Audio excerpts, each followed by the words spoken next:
Leo, you know what time it is. Good morning, Mr. President. I'll be the judge of that. It's a little after 5 a.m. 5:13 to be precise. It wasn't my favorite thing calling you. Yeah, I had to run the gauntlet upstairs. I can be special. The world breaks everyone, and afterwards many are strong at the broken places. But those that will not break, it kills. It kills the very good and the very gentle and the very brave impartially. When he was good, he was very, very good. And when he was bad, he was horrible. Hemingway was a monster. He hated his mother, treated 4 wives miserably, trashed his friends, grew paranoid, had breakdowns, and like his father, killed himself. Well, aside from all that, why are you harassing me at 5:13 a.m.? I've been on the phone.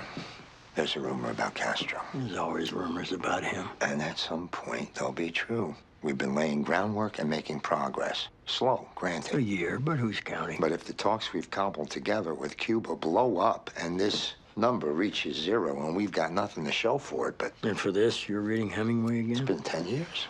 I remember. In 30 days, you read the complete works of. It was hot. It was dry. Had time on my hands. Changed my life. Well, not Hemingway exactly. Sierra Tucson can do that. Sir, I've got an idea. He is 79 years old, so it could be true. Where'd the report come from? Miami. Miami. Well, that's reliable. CJ, reports come in the last hour that Fidel Castro is seriously ill. Has it been verified? No, we have nothing firm yet. It's from Miami. So it could be accurate, it could be wishful thinking. There's a lot of Chicken Little down there, or it could be the cover for something else.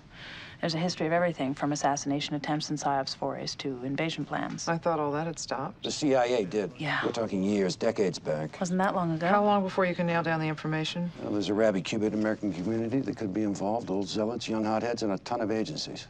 FBI, DEA, NSA, NIA, INS. Which doesn't answer my question. We may never get a straight answer. Miami, South Florida, Miami. It's Chinatown. I don't care. Pin it down. By the way, I haven't collected my winnings yet. Excuse me, sir. I think that would be my winnings. Sir, there's a rumor about Castro. Debbie, let's pull up the drawbridge for a couple of minutes. I'll sound the trumpets, alert the gatekeeper, and I think get the federal government to attach your wages. Believe me, they already do. Castro's always dying. He's dying from hypochondria, or the exiles are trying to kill him, or the CIA is trying to kill him. You know, he collapsed a couple of years ago, same thing, endless rumors. Then he reappears in fresh fatigues, trimmed beard, and launches into a speech of such length and intensity it would have put away William Jennings Bryan. NSA seems to think even if it is a false alarm, it may be significant. That's kind of what Leo said. Why am I suddenly getting the feeling that there's something going on with Leo besides Ernest Hemingway? My apologies, CJ. But before you were chief of staff, we began secret exploratory meetings in Canada with representatives of the Cuban government. Leo's gone to Canada? Actually, no. Cuba. With perhaps a thermometer and a stethoscope. And an offer. A new deal. And what does he say? I'm waiting to find out. And when you find out, is it your plan to tell the rest of us who try and help you to run this place? One night in 1961, shortly after the Bay of Pigs fiasco, President John F. Kennedy sent Pierre Salinger out on a mission.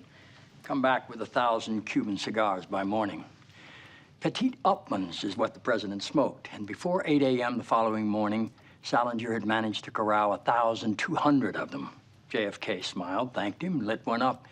Then he opened his desk drawer and pulled out a long piece of paper which he signed immediately.